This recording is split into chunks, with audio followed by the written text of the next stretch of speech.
दक्ष के 60 कन्याओं का विवाह, दक्ष और वीरनी के यहाँ देवी शिवा का अवतार, दक्ष के द्वारा उनकी स्तुति और सती के सद्गुणों एवं चेष्टाओं से माता पिता की प्रसन्नता। ब्रह्मा जी कहते हैं, देवर्षि, इसी समय दक्ष के बर्ताव को देखकर मैं भी वहां आ पहुंचा। पूर्ववत उन्हें शांत करने के लिए सांत्वना देने लगा।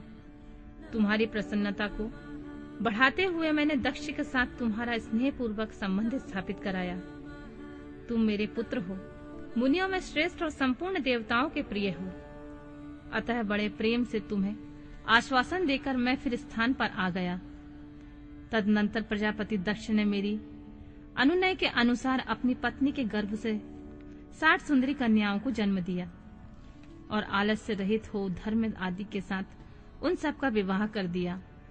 मुनीश्वर, मैं उसी प्रसंग को बड़े प्रेम के साथ कह रहा हूँ, तो सुनो। मुनि, दक्ष ने अपनी 10 कन्याएं विधि पूर्वक धर्म को ब्याह दी, 13 कन्याएं कश्यप मुनि को दे दी, 27 कन्याओं का विवाह चंद्रमा के साथ कर दिया।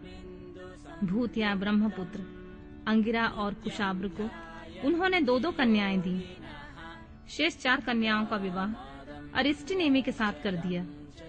इन सब के संतान परंपराओं से 3 लोग भरे पड़े हैं, अतः विस्तार भय से उनका वर्णन नहीं किया जा सकता।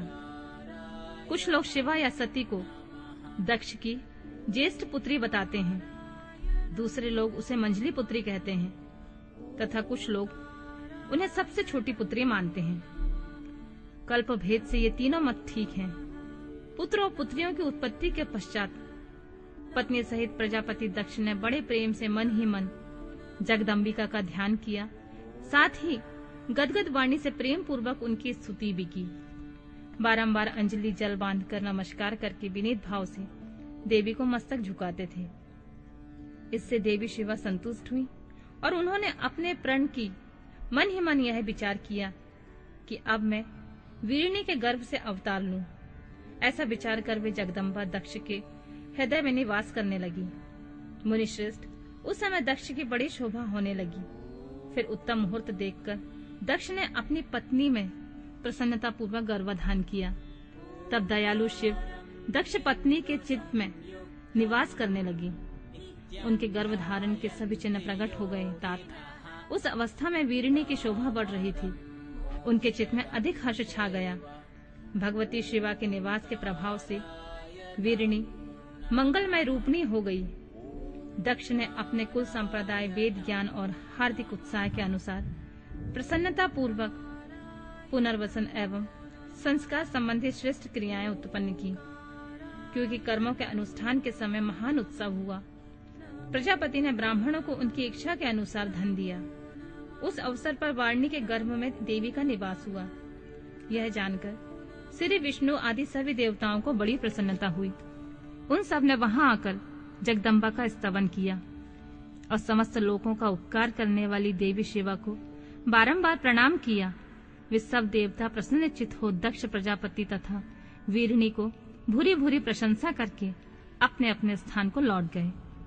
नारद, जब 9 महीने बीत गए तब लौलिक गति का निर्वाह कराकर 10वें महीने में पूर्ण होने पर चंद्रमा आदि ग्रहों तथा ताराओं की अनुकूलता से युक्त सुखद मुहूर्त में देवी शिवा शीघ्र ही अपनी माता के सामने प्रकट हुई।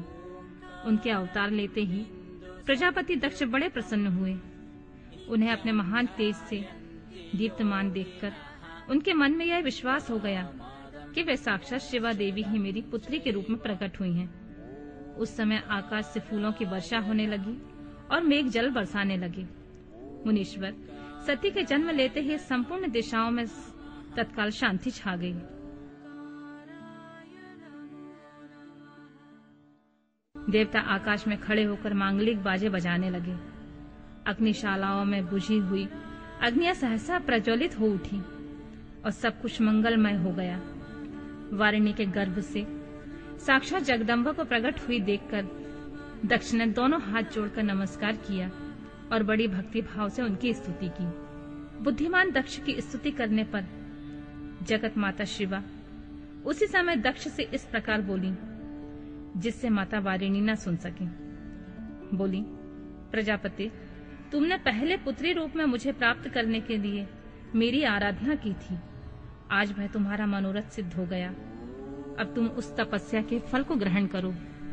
उस समय दक्ष से ऐसा कहकर देवी ने अपने माया से शिशु रूप धारण कर लिया और शैशव भाव को प्रकट करती हुई वहां रोने लगी।